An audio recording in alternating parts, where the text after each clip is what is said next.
నమస్కారం. సిక్కలో హృదయ స్పందన న్యూస్కి స్వాగతం. నేను మీ సంతోష్. ముందుగా ఈనాటి వార్తల్లోని వివరాలు ఇలా ఉన్నాయి. వైకాపా ప్రభుత్వ హయాంలో అభివృద్ధి జరగడం లేదని ప్రతిపక్షం చేస్తున్న ప్రచారం రాజకీయ లబ్ధి కోసమే అని రెవెన్యూ శాఖ మంత్రి ధర్మాన ప్రసాదరావు అన్నారు. ఈ మేరకు ఆదివారం సాయంత్రం రామకృష్ణ థియేటర్ సమీపంలో ఉన్న కమలా నివాస్లోని సీసీ రోడ్డును ధర్మాన ప్రసాదరావు చేతుల మీదుగా ప్రారంభించారు. ఈ సందర్భంగా ఏర్పాటు చేసిన సమావేశంలో ధర్మాన ప్రసాదరావు మాట్లాడుతూ ప్రతిపక్షం అభివృద్ధి లేదని అసత్య ప్రచారం చేస్తుందని, సంక్షేమంతో పాటు అభివృద్ధిని కూడా సీఎం రాష్ట్రంలో చేస్తున్నారని చెప్పారు. ఎన్నడూ లేని విధంగా ఈ ప్రభుత్వ హయాంలో రిమ్స్ ఎలా అభివృద్ధి చెందిందో చూడాలన్నారు. అలాగే పెద్ద మార్కెట్, నాడు నేడు కార్యక్రమంలో భాగంగా స్కూల్ ఎలా మారాయో ప్రజలు తెలుసుకోవాలన్నారు. జరుగుతున్న అభివృద్ధిని ప్రజలు పరిశీలించాలన్నారు. గత ప్రభుత్వానికి ఎప్పటి ప్రభుత్వానికి తేడాను గమనించాలన్నారు. అభివృద్ధి జరగడం లేదు అని ఒక విధంగా కొన్ని ప్రతిపక్షాలు ప్రచారం చేస్తున్నాయి. అందులో వాస్తవం లేదని మీకు మనవి చేస్తున్నాను. దుర్వినియోగం జరగకుండా, వృధాగా డబ్బు అనేది బయటకు పోకుండా అటు సంక్షేమ కార్యక్రమాలు, అభివృద్ధి కార్యక్రమాలని చేపట్టడం జరిగిందని మీకు మనవి చేస్తున్నాను. ఈ పట్టణంలో ఉండేటువంటి వారికి నా ఇదేంటంటే, మన రాష్ట్రం ఏర్పడిన ఈ 75 సంవత్సరాల్లో ఒక ప్రాజెక్టు కింద 4,000 కోట్ల రూపాయలు పెట్టుబడి పెట్టినటువంటి సందర్భం గడిచిన 75 సంవత్సరాలు ఇప్పుడు లేదు. ఒక్క మనకి మూలపేట వద్ద కడుతున్నటువంటి పోర్టు, సీ పోర్టు 4,000 కోట్లు పెట్టుబడితో ఇవాళ పనులు జరుగుతున్నాయి, శరవేగంతో జరుగుతున్నాయి. ఇది స్వాతంత్రం వచ్చిన తర్వాత మన జిల్లాలో పెద్ద పెట్టుబడి అని సందర్భంగా మీకు మనం చేస్తున్నాం. అట్లాగే ఫిషింగ్ హార్బర్ ఇక్కడ బుడగట్లపాలెం హెచ్చర్ల దగ్గర మనం శాంక్షన్ ఇచ్చాం. పనులు అవి రేపు మాపు ప్రారంభిస్తారు. అట్లాగే ఫిష్ ల్యాండింగ్ సెంటర్ మీద ఒకటి శాంక్షన్ ఇచ్చాం. అలాగనే ఉద్దానం ప్రాంతానికి 800 కోట్ల రూపాయలతో మంచినీరుని తీసుకుపోయి సర్ఫేస్ వాటర్ అయితే తప్ప కిడ్నీ వ్యాధులు నిర్మూలన కావు అని అంటే సర్ఫేస్ వాటర్ని హేర్మండలం నుంచి ఉద్దానం ప్రాంతానికి తీసుకెళ్లే స్కీమ్ 800 కోట్లయింది, పూర్తయింది. రేపు మాపు ఇనాగరేట్ చేస్తాం. అట్లాగే అట్లాంటి పేషెంట్లకు ట్రీట్మెంట్ ఇవ్వడానికి పలాసలో ఒక హాస్పిటల్ని మేమే అంటే మా ప్రభుత్వంలోనే శంకుస్థాపన చేసి పూర్తి చేశాం. అంతెందుకు, మీ దగ్గర ఉన్నటువంటి హాస్పిటల్ మన దగ్గర ఉన్న హాస్పిటల్ మీరు చూడండి, 900 కోట్ల రూపాయలతో 900 బెడ్స్తో, అత్యాధునికమైన ఎక్విప్మెంట్తో, నిపుణులైన డాక్టర్లతో, సపోర్టింగ్ స్టాఫ్తో ఈనాడు హాస్పిటల్ని ఫుల్ ఎక్విప్డ్గా చేయడం జరిగింది. మీరు పరిశీలిస్తే గత ప్రభుత్వాలకి ఈ ప్రభుత్వాలకు తేడా మీకు స్పష్టంగా కనిపిస్తుంది. అలాగే మీ వార్డులో ఉన్నటువంటి స్కూల్స్ చూడండి, స్కూల్స్ అన్నీ మరమ్మతు చేసి దానికి ఫర్నిచర్ పెట్టి పిల్లలకు అవసరమైనటువంటి బుక్సు, ప్రపంచానికి అవసరమైన సిలబస్సు, టీచింగ్ స్టాఫ్ని అన్ని విధాలా రిక్రూట్ చేసి స్కూలుకు పిల్లలు వెళ్లకుండా ఉంచే తల్లిదండ్రులు ఉంటే వారికి కొంత ఆర్థిక సహాయం ఇచ్చి, ప్రతిరోజు మధ్యాహ్నం భోజనం పెట్టి, డిజిటల్ బోర్డ్స్ ఇచ్చి, బుక్స్ ఇచ్చి, సాక్స్ ఇచ్చి, బూట్ ఇచ్చి ఒక మంచి వాతావరణాన్ని ఎడ్యుకేషన్లో తీసుకురావడం జరిగింది. ఇది నెక్స్ట్ జనరేషన్స్లో పెద్ద మార్పు వచ్చి ఈ సమాజంలో ఉండేటువంటి అంతరాలు తగ్గడానికి దోహదం చేస్తున్న విషయం మీ అందరూ గమనించాలని సందర్భంగా చేస్తున్నాం. ఈ కార్యక్రమంలో Kalinga Vysya corporation chairman Suribabu, Kapu corporation chairman Srikanth, Mandavilli Ravi, Ambati Srinivas, doctor Paidi Maheswararao తదితరులు పాల్గొన్నారు. నవంబర్ 1 నుంచి డిసెంబర్ 15వ తేదీ వరకు టీడీపీ, జనసేన పార్టీ సంయుక్త ఆధ్వర్యంలో రూపొందించిన మేనిఫెస్టోను ప్రజల్లోకి తీసుకువెళ్తామని టీడీపీ శ్రీకాకుళం పార్లమెంటరీ అధ్యక్షుడు కోన రవికుమార్ తెలిపారు. నగరంలోని స్థానిక హోటల్ గ్రాండ్లో ఆదివారం ఉమ్మడి శ్రీకాకుళం జిల్లా తెలుగుదేశం పార్టీ, జనసేన పార్టీల సమన్వయ కమిటీ సమావేశం జరిగింది.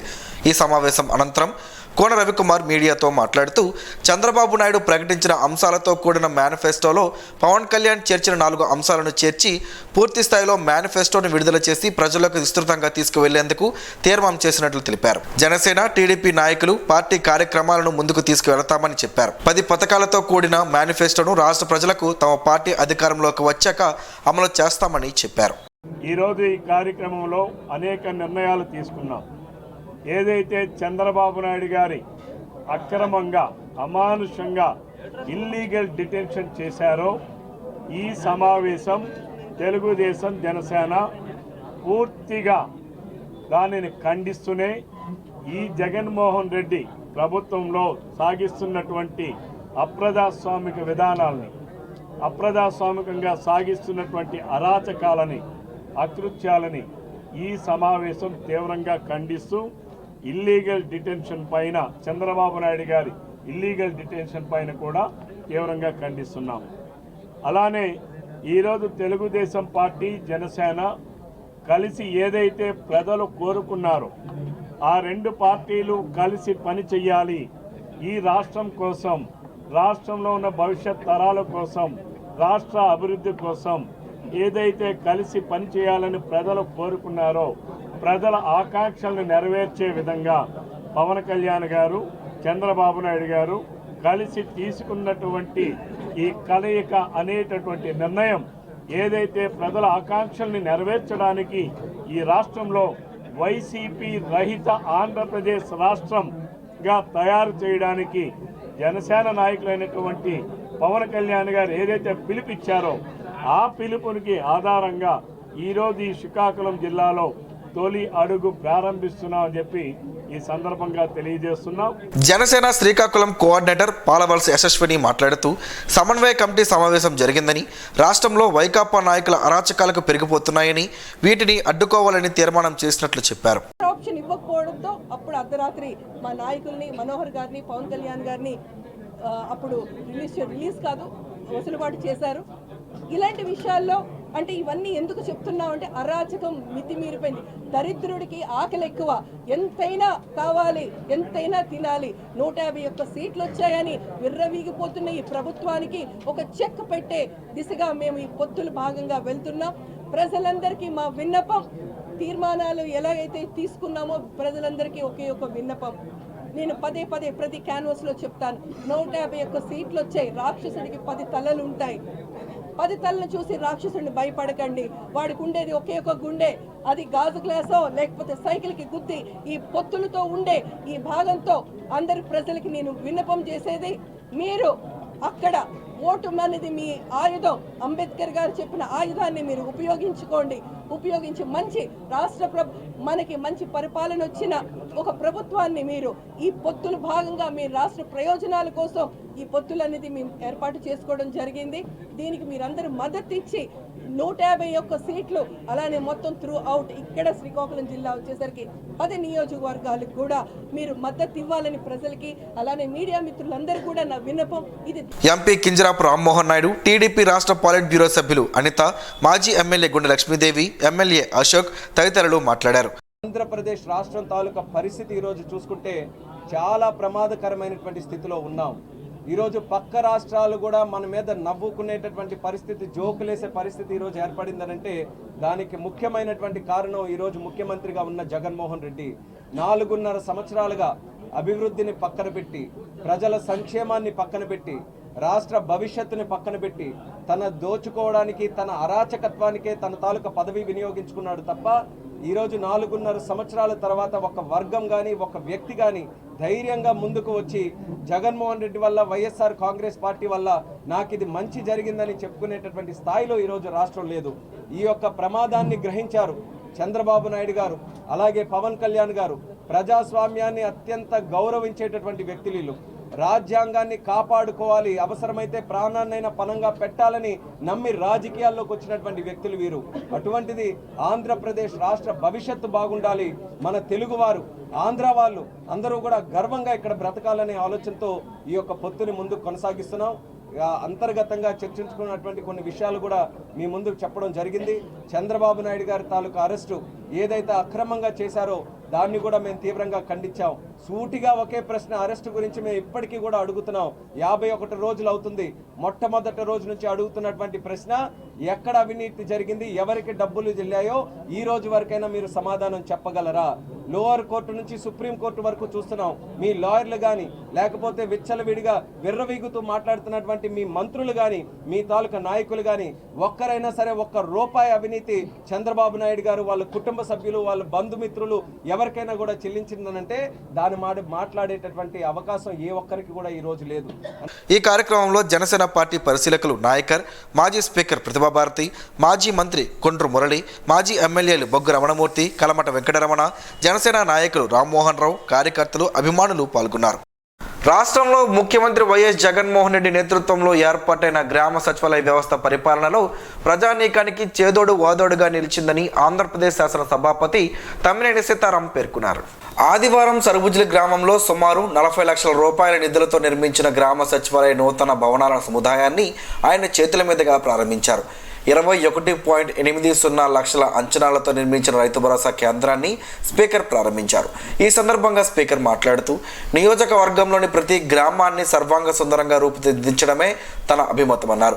సరుబుజ్జిలి మండలంలో గతంలో ఎన్నడూ లేని విధంగా ప్రతి గ్రామానికి మౌలిక సదుపాయాల కల్పనకు చిత్తశుద్ధితో కృషి చేశారని అన్నారు. రైతు భరోసా కేంద్రాల ద్వారా రైతులకు విస్తృతమైన సేవలు అందుబాటులోకి వచ్చాయన్నారు. ఖరీఫ్, రబీ సీజన్లో రైతులకు మేలైన సాగుకు రైతు భరోసా కేంద్రాలు సాయంగా నిలుస్తాయన్నారు. పంట ప్రారంభ కాలంలో విత్తనాలు, ఎరువులు వంటివి రైతులకు సబ్సిడీతో కూడిన ధరలకు అందుబాటులో ఉన్నాయన్నారు. పంటకు మెరుగైన మద్దతు ధర కూడా ఆర్బీకేల ద్వారా దక్కుతున్నాయని అన్నారు. కార్యక్రమంలో రాష్ట్ర యువజన విభాగ ప్రధాన కార్యదర్శి Tammineni Chiranjeevi Nag, MPP KVG Satyanarayana, ZPTC Suravarapu Nageswararao, మండల పార్టీ అధ్యక్షుడు market committee chairman Bavara Malleswararao, vice MPP Sivanandababu, PSCS అధ్యక్షులు కవిలాపు చంద్రశేఖర్, జిల్లా party convener Banna Ramu, BCCL డైరెక్టర్లు మోడడ్ల రమణ, అధికారులు, సచివాలయం సిబ్బంది పాల్గొన్నారు.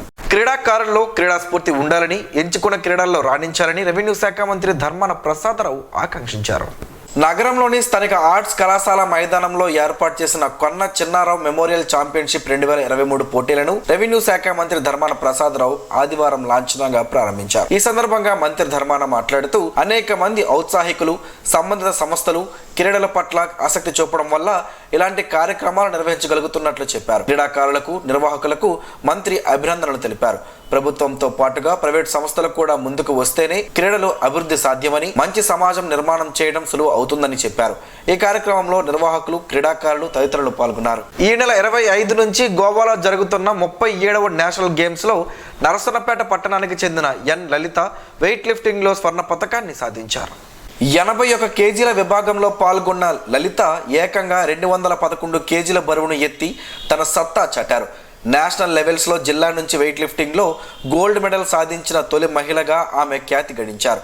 లలిత తండ్రి ఆర్టీసీలో డ్రైవర్గా పనిచేస్తూ అకాల మరణం చెందారు. తల్లి మల్లీశ్వరి గృహిణి. వీర హనుమాన్ వ్యాయామశాలలో లలిత శిక్షణ పొందారు. రాష్ట్ర స్థాయిలో పలు పథకాలు సాధించిన లలిత క్రీడా కోటాలో అసోం నార్త్ రైల్వేలో ఉద్యోగం కూడా చేస్తున్నారు. తన విజయం పట్ల మాజీ ఉప ముఖ్యమంత్రి ధర్మాన కృష్ణదాస్, స్థానిక సర్పంచ్ బోరల్లి శంకర్, జిల్లా వెయిట్ లిఫ్టింగ్ అసోసియేషన్ అధ్యక్ష కార్యదర్శులు ఏ భాస్కర్ రావు, కె శ్రీనివాసరావు, కోచ్లు అప్పలరామయ్య, రమేష్లు, నరసన్నపేట పట్టణ ప్రజలు లలితను అభినందించారు. ప్రభుత్వం నుంచి ప్రోత్సాహం ఉంటే మరిన్ని పథకాలు సాధించి జిల్లాకు కీర్తి ప్రతిష్టలు తెచ్చి పెట్టగలనని లలిత తెలిపారు. చంద్రగ్రహణం సందర్భంగా శ్రీ సూర్యనారాయణ స్వామివారి దేవాలయాన్ని శనివారం రాత్రి 7 గంటలకు మూసివేసినట్లు, ఆదివారం ఉదయం సంప్రోక్షణ శుద్ధి కార్యక్రమాల తరువాత ఆలయంలో స్వామివారి దర్శనానికి భక్తులకు అనుమతి ఇచ్చినట్లు ఈవో హరిశ్వర ప్రకాష్ తెలిపారు. శ్రీ శోభకృత నామ సంవత్సర ఆశ్వయుజ శుద్ధ పౌర్ణమి తేదీ 28/10/2023 శనివారం రాత్రి అశ్విని నక్షత్రయుక్త రాహుగ్రస్త పాక్షిక చంద్రగ్రహణం కావున ఈ చంద్రగ్రహణం సందర్భంగా శ్రీ సూర్యనారాయణ స్వామివారి దేవాలయం తేదీ 28/10/2023 శనివారం శ్రీ స్వామివారి నిత్యార్చనలు నివేదన అయిన తర్వాత రాత్రి 7 గంటలకు దేవాలయం మూసివేశామని ఆలయ ప్రధాన అర్చకులు ఇప్పిలి శంకర్ శర్మ తెలిపారు. గ్రహణానంతరం సంప్రోక్షణ శుద్ధి కార్యక్రమాలు అయిన తరువాత ఆదివారం అనగా తేదీ 29/10/2023 ఉదయం 7 గంటల నుండి శ్రీ స్వామివారి దర్శనం భక్తులను అనుమతించినట్లు ఈరోజు స్వామివారిని పలువురు భక్తులు దర్శించుకుని తీర్థ ప్రసాదాలు స్వీకరించారు. ఈరోజు శ్రీ సూర్యనారాయణ స్వామివారికి భక్తుల నుంచి వివిధ రూపాయల్లో వచ్చిన ఆదాయ వివరాలను ఈవో ఒక ప్రకటన ద్వారా తెలిపారు. టికెట్ల రూపేణా 31,600 రూపాయలు, పూజలు విరాళాల రూపంలో 40,501 రూపాయి, ప్రసాదాల రూపంలో 85,000 రూపాయలు శ్రీ స్వామివారికి ఆదాయం వచ్చిందని ఆలయ ఈవో వి హరిశ్వర ప్రకాష్ విడుదల చేసిన ప్రకటనలో పేర్కొన్నారు. జిల్లాలోని కవిటి మండలం బి గొనపపుట్టగ గ్రామంలో యువ నాయకులు గొనప సంతోష్ కుమార్ జన్మదినం సందర్భంగా ఏర్పాటు చేసిన మెగా వైద్య శిబిరం, రక్తదాన శిబిరంకు విశేష స్పందన లభించింది. జెమ్స్ ఆసుపత్రి వైద్యుల పర్యవేక్షణలో జరిగిన ఈ వైద్య శిబిరాన్ని ఉద్దాన ప్రాంతానికి చెందిన ప్రముఖ స్త్రీ ప్రసూతి వైద్య నిపుణులు ప్రధాన శివాజీ ప్రారంభించారు. జెమ్స్ ఆసుపత్రిలోని కార్డియాలజీ విభాగం వైద్యులు కళ్యాణ చక్రవర్తితో పాటు జనరల్ ఫిజిషియన్స్ పాల్గొని స్థానికులను పరీక్షించి అవసరమైన మందులను అందించారు. మొత్తంగా 340 మందికి పైగా ఓపీకి నమోదు అవ్వగా వారిలో అవసరమైన వారికి ECG, 2D, echo, sugar, liver, kidney పరీక్షలను ఉచితంగా చేసి రిపోర్టులను వైద్యులు పరిశీలించారు. అవసరమైన వారికి మెరుగైన వైద్యం కోసం కూడా ఏర్పాట్లు చేస్తున్నట్లు స్పష్టం చేశారు. అదేవిధంగా గొనప సంతోష్ జన్మదినం సందర్భంగా ఏర్పాటు చేసిన రక్తదాన శిబిరానికి కూడా విశేష స్పందన లభించింది. సుమారు 40 మందికి పైగా స్థానికులు స్వచ్ఛందంగా వచ్చి రక్తదానం చేశారు. కరోనా విపత్కర పరిస్థితుల తర్వాత స్థానికంగా రక్తం నిల్వలు పూర్తిగా తగ్గిపోయాయని, ఈ నేపథ్యంలో ఇలా జన్మదిన వేడుకలు వంటి వాటిని రక్తదానం లాంటి కార్యక్రమాల ద్వారా సమాజ సేవ కోసం సంతోష్ లాంటి వ్యక్తులు ఉపయోగించడం ఎంతో మందికి ఉపయుక్తంగా ఉంటుందని జెమ్స్ సిబ్బంది అభినందనలు తెలిపారు. ఇంకోవైపు మారిన వాతావరణ పరిస్థితులు, పెరుగుతున్న విష జ్వరాల నేపథ్యంలో సరైన సమయంలో వైద్య శిబిరాన్ని ఏర్పాటు చేసిన సంతోష్కు స్థానికులు ధన్యవాదాలు తెలిపారు. వైద్య శిబిరానికి వచ్చిన వారందరికీ భోజన వసతిని ఏర్పాటు చేశారు. ఈ కార్యక్రమంలో జెమ్స్ సిబ్బంది, గొనపపొట్టగ గ్రామ పెద్దలు, స్థానికులు, యువత తదితరులు పాల్గొన్నారు. నవంబర్ 1వ తేదీన ముఖ్యమంత్రి వైఎస్ జగన్మోహన్ రెడ్డి విజయవాడలో పర్యటించనున్నారు. వైఎస్ఆర్ లైఫ్ టైం అచీవ్మెంట్ అవార్డుల ప్రధాన కార్యక్రమంలో సీఎం పాల్గొనున్నారు. ముఖ్యమంత్రితో పాటు గవర్నర్ అబ్దుల్ నజీర్ హాజరు కానున్నారు. చంద్రగ్రహణం అనంతరం అభిషేక సంప్రోక్షణ శుద్ధి కార్యక్రమాల తరువాత ఆదివారం ఉదయం భక్తులకు అమ్మవారి దర్శనానికి ఆలయ అధికారులు అనుమతించినట్లు ఆలయ ప్రధాన అర్చకులు మోదుకూరి కిరణ్ శర్మ తెలిపారు. కోరిన కోరికలు తీర్చే తల్లిగా ప్రసిద్ధిగాంచిన ఉత్తరాంధ్ర ప్రజలు ఎలవేలుపు భక్తుల పాలిట కల్పవల్లి శ్రీకాకుళం జిల్లాలో అఖిలాండకోటి బ్రహ్మాండ జనని శ్రీ సంతోషిమాత అమ్మవారి దేవస్థానం మహా సంప్రోక్షణ అమ్మవారికి పరిమళ సుగంధ ద్రవ్యములతో అభిషేకం నిర్వహించినట్లు అర్చకులు తెలిపారు. మహాగణపతి పూజ, పుణ్యాహవచనం, సంప్రోక్షణ తరువాత అమ్మవారికి నిత్య పూజలు, కుంకుమ పూజలు, వైదిక కార్యక్రమాలు జరిగాయని ఆలయ ప్రధాన అర్చకులు తెలిపారు. ఈ సందర్భంగా ఆయన మాట్లాడుతూ అమ్మవారి దయ ఉంటే అన్నీ ఉన్నట్లేనని తెలిపారు. తెలుగుదేశం పార్టీ ఆవిర్భావం నుంచి సంక్షోభాలు కొత్త కాదని, ప్రతిసారి ప్రజలే పార్టీకి రక్షణ కవచంగా నిలుస్తున్నారని మాజీ ఎమ్మెల్యే గుండె లక్ష్మీదేవి పేర్కొన్నారు. నగరంలోని అరసవేలలోని ప్రైవేట్ కళ్యాణ మండపంలో టీడీపీ విస్తృత స్థాయి సమావేశం శనివారం సాయంత్రం నిర్వహించారు. ఈ సందర్భంగా ఆమె మాట్లాడుతూ రాష్ట్రంలో వైసీపీ ప్రభుత్వం రాక్షస పాలన సాగిస్తోందని ఆరోపించారు. జగన్ ముఖ్యమంత్రిగా బాధ్యతలు చేపట్టిన నాటి నుండి ఆయన పాలనలో కూల్చివేతలు, దాడులు, నెత్తుటి మరకలతో పాలన సాగిస్తున్నారని విమర్శించారు. పోలీసులతో పాటు ఇతర వ్యవస్థలను చేతుల్లో ఉంచుకొని ప్రజలను, ప్రతిపక్ష నేతలను అనేక రకాలుగా వేధిస్తున్నారని ఆరోపించారు. సంక్షేమం పేరుతో అభివృద్ధిని పక్కన పెట్టారని, మరోవైపు అనేక రకాలైన పన్నుల పేరుతో ప్రజలను పీడించుకొని వేల కోట్ల రూపాయలు కొల్లగొడుతున్నారని ఆరోపించారు. ప్రశ్నిస్తున్న కారణం చేత టీడీపీ జాతీయ అధ్యక్షులు చంద్రబాబును 50 రోజుల పాటు జైల్లో ఉంచి ప్రాణాలకు ముప్పు వాటిల్లే రీతిలో మాట్లాడుతున్నారని అన్నారు. ఆయనకు ఎటువంటి నష్టం జరిగినా ప్రజాక్షేత్రంలో జగన్ మూల్యం చెల్లించుకోక తప్పదని హెచ్చరించారు. టీడీపీ శ్రేణులు మరింత విస్తృత స్థాయిలో ప్రజల్లోకి ఈ అంశాలను తీసుకువెళ్లాలని పిలుపునిచ్చారు. ఈ సమావేశంలో మండల పార్టీ అధ్యక్షులు, ప్రధాన కార్యదర్శులు, ఉపాధ్యక్షులు, నియోజకవర్గ ముఖ్య నాయకులు, రాష్ట్ర కార్యవర్గ సభ్యులు, పార్లమెంట్ కార్యవర్గ సభ్యులు, నియోజకవర్గ కార్యవర్గ సభ్యులు, జడ్పీటీసీ మాజీ సభ్యులు, ఎంపీపీలు, సర్పంచ్లు పాల్గొన్నారు. జన విజ్ఞాన వేదిక ఆధ్వర్యాన నవంబర్ 10వ తేదీ నుండి నిర్వహించే చెక్కుముఖి సైన్స్ సంబరాలను విజయవంతం చేయాలని జిల్లా విద్యాశాఖ అధికారి కె వెంకటేశ్వరరావు పిలుపునిచ్చారు. నగరంలోని జిల్లా విద్యాశాఖ కార్యాలయంలో చెక్కుముఖి సంబరాల పోస్టర్ను ఇటీవల ఆయన చేతుల మీదుగా ఆవిష్కరించారు. 10వ తేదీన పాఠశాల స్థాయిలో, 30న మండల స్థాయిలో, పట్టణ స్థాయిలో, డిసెంబర్ 17న జిల్లా స్థాయిలో చెక్కుముఖి సైన్స్ సంబరాలు నిర్వహించాలన్నారు. జిల్లాలోని అన్ని యాజమాన్యాల పరిధిలోని పాఠశాలల విద్యార్థులు పాల్గొని విజయవంతం చేయాలన్నారు. ప్రభుత్వ రంగ టెలికాం కంపెనీ BSNL వచ్చే డిసెంబర్ నుంచి 4G సేవలను అందుబాటులోకి తేనుందని ఆ సంస్థ chairman and managing director PK పోర్వార్ తెలిపారు.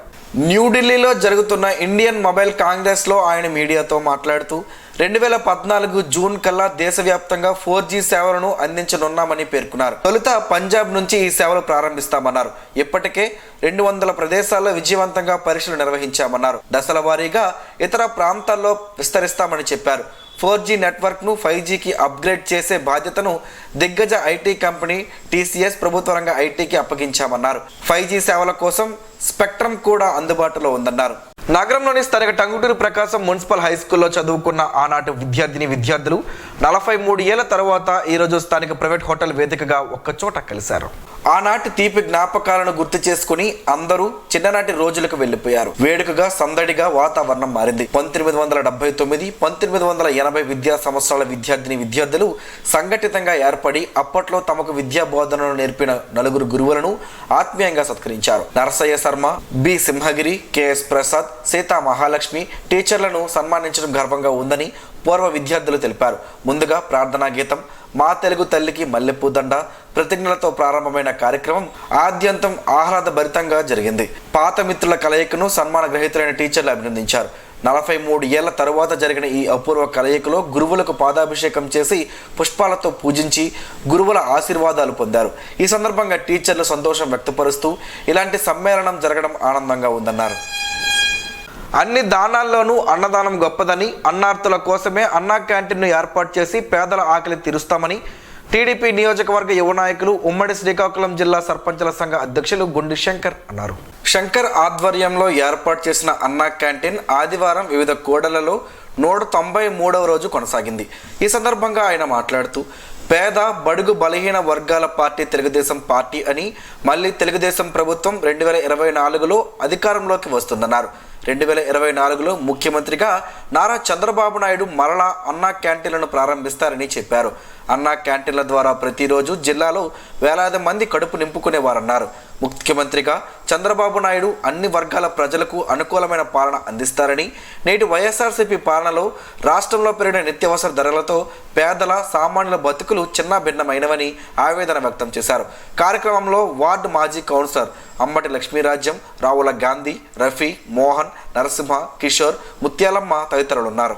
బోర్జ మండలంలోని జిల్లా పరిషత్ ఉన్నత పాఠశాల 1990-95 ఎస్ఎస్సి బ్యాచ్ ఆధ్వర్యంలో ఆదివారం పాఠశాల ఆవరణలో పూర్వ విద్యార్థుల సమ్మేళనం జరిగింది. 25 సంవత్సరాల తరువాత ఈరోజు పూర్వ విద్యార్థుల ఆత్మీయ సమ్మేళనం సందర్భంగా అప్పటి ఉపాధ్యాయులు మాట్లాడుతూ తమ విద్యార్థులు ఉన్నత స్థానంలో ఉండడం చాలా గర్వంగా ఉందన్నారు. పూర్వ విద్యార్థులు కలిసి 50,000 రూపాయల స్కూల్ అభివృద్ధికి హెచ్ఎం హరినాథ్కు అందజేశారు. విద్యార్థులు తమ బాల్యంలోని జ్ఞాపకాలను నెమరు వేసుకున్నారు. ఎక్కడెక్కడో స్థిరపడిన వారంతా ఒకేసారి ఒకే చోట కలుసుకొని నాటి జ్ఞాపకాలను నెమరు వేసుకుని ఆనందానుభూతి చెందారు. కార్యక్రమంలో వావిలపల్లి అచ్యుతరావు, శ్రీనివాసరావు, తిరుమల, సురేష్ కుమార్, విజయ్ గణపతి, వెంకటేష్, ప్రసాద్, సంతోష్, బాలచంద్ర, కల్పన, వినీత్ కుమారి, రూప, శ్రీధర్లు పాల్గొన్నారు. అన్నదానం మహాదానం అని ఎస్ఎస్ఆర్ చారిటబుల్ ట్రస్ట్ అధినేత డాక్టర్ సోర శ్రీనివాసరావు అన్నారు. ఎచ్చర్ల మండలంలోని కుశాలపురం గ్రామంలో దుర్గాదేవి నవరాత్రుల ముగింపు ఉత్సవాలను పురస్కరించుకొని సోర శ్రీనివాసరావు, సరితారాణి దంపతుల ఆధ్వర్యంలో అన్నదాన కార్యక్రమం ఆదివారం నిర్వహించారు. ఈ సందర్భంగా సోర శ్రీనివాసరావు మాట్లాడుతూ ప్రతి ఒక్కరూ ఆధ్యాత్మిక విలువలు కలిగి భక్తి శ్రద్ధలతో మెలగాలన్నారు. దుర్గామాతను భక్తితో పూజించిన వారికి ఎల్లప్పుడూ శుభం కలుగుతుందన్నారు. అన్నదానం కోటి గోవుల దాన ఫలితంతో సమానమైందని చెప్పారు. ఏది లోపించినా బ్రతకగలం, కానీ ఆహారం లోపిస్తే బ్రతకలేం అన్నారు. దానాలన్నింటిలో కల్లా అన్నదానం మిన్న, అన్నదానాన్ని మించిన దానం మరొకటి లేదని పెద్దలు చెప్తారన్నారు. 2000 మందికి సరిపడేలా అన్నప్రసాద వితరణ కార్యక్రమానికి ఏర్పాట్లు నిర్వాహకులు చేయడం ఆనందంగా ఉందన్నారు. హిందువులు జమ్మి చెట్టును విశేషంగా పూజిస్తారు. కేవలం ఆధ్యాత్మిక పరంగానే కాదు, ఔషధ పరంగాను ఎన్నో రకాల ప్రయోజనాలు కలిగిస్తుంది. ఆ ప్రయోజనాలేంటో ఈరోజు ప్రసారం అయ్యే ఆరోగ్యమే మహాభాగ్యంలో తెలుసుకుందాం.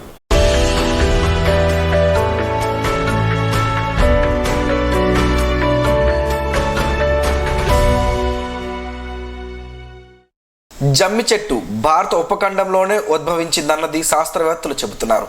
అందుకే ఋగ్వేద కాలం నుంచే జమ్మి ప్రస్తావన కనిపిస్తుంది. అప్పట్లో ఈ చెట్టును అగ్నికి పుట్టించే సాధనంగా వాడించేవారు. మనం పురాణాలలోనూ వేదాలలోనూ తరచూ వినే అరణిని ఈ జమ్మితోనే రూపొందించేవారు. జమ్మి ఎలాంటి ప్రాంతాలలో అయినా త్వరగా పెరిగేస్తుంది. నీటి లభ్యత పెద్దగా లేకున్నా కూడా సుదీర్ఘకాలం జీవిస్తుంది. అందుకే ఎడారి ప్రాంతమైన రాజస్థాన్ మొదలుకొని వర్షపాతం తక్కువగా ఉండే తెలంగాణ వరకు పొడి ప్రాంతాలలోని ప్రజలకు జమ్మి జీవనాధారంగా నిలుస్తుంది. రైతులకు, గ్రామీణ ప్రాంతాల వారికి జమ్మి అంటే మహాప్రాణం. దీని జమ్ము చెట్టు కొమ్మలు, ఆకులు పశువులకు మేతగా ఉపయోగపడతాయి. దీని వేళ్ళు భూసారాన్ని పట్టి ఉంచుతాయి. ఈ చెట్టులోని ప్రతి భాగాన్ని నాటు వైద్యంలో ఔషధాలుగా వాడతారు. ఈ చెట్టు నుంచి వచ్చే గాలిని పీల్చినా, దీని చుట్టూ ప్రదక్షిణాలు చేసినా ఆరోగ్యం సమకూరుతుందని పెద్దల నమ్మకం. వినాయక చవితి నాడు పూజించే ఏకవింశతి పత్రాలలో సమీ పత్రాన్ని కూడా చేర్చారు. హిందువుల జమ్మి చెట్టును విశేషంగా పూజిస్తారు. ముఖ్యంగా దసరా రోజున జమ్మి చెట్టుకు విశిష్టత ప్రాధాన్యత ఉంది. జమ్మి చెట్టు పూజ కోసం మాత్రమే కాదు, ఈ చెట్టు వల్ల అనేక ఆరోగ్య ప్రయోజనాలు కూడా ఉన్నాయి. ముఖ్యంగా ఆయుర్వేద మందులలో సమీ వృక్షం ఆకు, పువ్వులు, విత్తనాలు, చెట్టు బెరడు అన్నీ ఉపయోగిస్తారు. ఎన్నో వ్యాధుల నయం చేసే గుణమున్న ఈ చెట్టును సొరబి బంగారం అని పిలుస్తారు. జమ్మిని సర్వరోగ నివారణి అంటారు. ఈ ఆకులు, బెరడు వల్ల ఎన్నో రకాల వ్యాధులు నయం అవుతాయి. ముఖ్యంగా చర్మ సంబంధ వ్యాధులకు దివ్య ఔషధం అని చెప్పాలి. కుష్ఠరోగ నివారణకు, అవాంఛిత రోమాల నివారణకు జమ్మి ఆకులను ఉపయోగిస్తారు. జమ్మి ఆకుల నుంచి పసరు తీసి పుల్లు ఉన్న చోట రాస్తే కుష్టి వ్యాధి నశిస్తుంది. జమ్మి పూలను చక్కెరతో కలిపి సేవించడం వలన గర్భస్రావం జరగకుండా నిరోధించవచ్చు. జమ్మి చెట్టు బెరడు దగ్గు, ఆస్తమా మొదలైన వ్యాధులకు ఔషధంగా పనిచేస్తుంది. కొన్ని జమ్మి ఆకులు, చెట్టు బెరడు చిన్నది 2 మిరియాల నూరు మాత్రలు చేసుకుని మజ్జిగతో వేసుకుంటే అతిసార వ్యాధి తగ్గుతుంది. ఇలా ఎన్నో రోగాలకు ఉపయోగపడుతుంది. జమ్మి చెట్టు బెరడుతో పొడి చేసుకుని నీళ్ళలో మరిగించి పొక్కలిస్తే గొంతు నొప్పి, పంటి నొప్పి తగ్గుతాయి. జమ్మి చెట్టు కాయలు పోషకాహారం. సాంగ్రియాగా పిలిచే వీటితో కూరలు వండుతారు. జమ్మి చెట్టు గింజలను ఎండబెట్టి సంవత్సరం మొత్తం కూరలలో వాడుతారు. జమ్మి చెట్టు సర్వరోగ నివారణి అని ఆయుర్వేదంలో పేర్కొన్నారు. ముఖ్యంగా దసరా రోజు ఈ జమ్మి ఆకులను ప్రజలు బంగారంగా భావిస్తారు. అందుకే ఇటు ఆధ్యాత్మికంగా అటు ఔషధపరంగా జమ్మి మనకు ఎన్నో ప్రయోజనాలు అందిస్తుంది.